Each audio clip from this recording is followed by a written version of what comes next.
พี่น้องผู้ข่ามาแสดงความดีใจกับอิแม่เนตรนภาพยาเลแม่พญาเนตรนภาพญาเล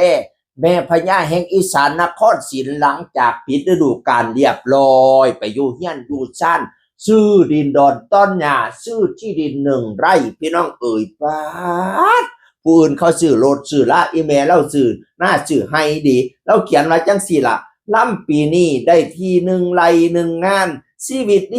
ดีบ่มีหนี้จักบาทหมอลำคือชีวิตเนตรภาพยาเลเอ็กซายหมอลำอีสานนครศิลป์บัดซั่นว่าชีวิตดีบ่นี้มีหนี้จักบาทโอ้ยบ่มีหนี้นี่ล่ะบุญหลายแล้วอีแม่เอ่ยผู้ใดบ่มีหนี้เนี่ยจะแม่นวาสนา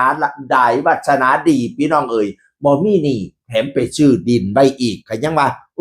ผู้ลังคนเพิ่นซื้อรถเนาะผู้ลังคนว่าอันซื้อรถก็มีแต่รถซื้อรถโฉมซื้อดินนี่โอ้ยขึ้นราคาไปเรื่อยพะนะว่าก็แล้วแต่ความคิดไผความคิดมันเนาะลางเที่ยรถก็ซื้อคัน2 คันพอได้ขับได้ขี่ไปเฮ็ดการเฮ็ดงานแต่ว่ารถก็ต้องมีล่ะเนาะทำการทำงานแต่ว่าดินนี่ก็คันรถมีแล้วก็มาซื้อดินต่ออีแม่เรามีรถน่ะเด้น่ะซื้อดินแล้วมีแต่เพิ่มขึ้นไปเรื่อยบัดเนี้ย มันสิเป็นราคาพี่น้องเอ๋ยไทยซื้อเหล็กเก๊กซื้อดินเขาจะว่าไทยซื้อแต่เหล็กไทยไปหาซื้อแต่รถเก๊กซื้อดินไปเก๊กรวยเป็นตาไหน แม่พญาแห่งอีสานนครศิลป์หลังจากปิดฤดูกาลไปพี่น้องมือปิดฤดูกาลมาไล่แล้วก็หล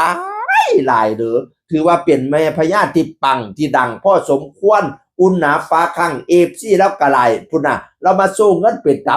บมาไล่กับพวงบักไงตั้งแต่คุณหมอกรวินผู้อยู่เบื้องหลังของอีสานนครศิลป์กับFCเล่าเนาะทั้งกอดทั้งหอมพุ่นน่ะ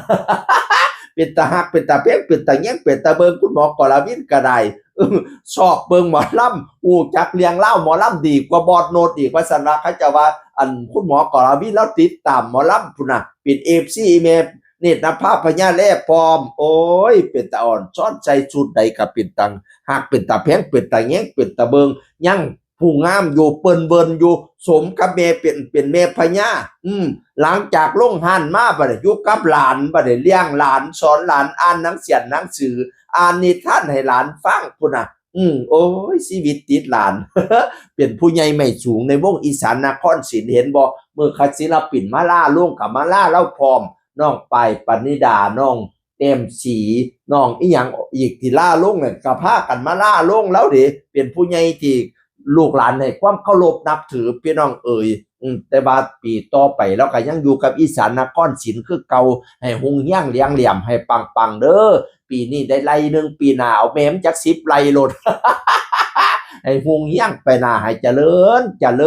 กินหอดเงินให้ไหลมากล่องกินหอดทองให้ไหลมาเข้าเต็มกระเป๋าอึ้งตึ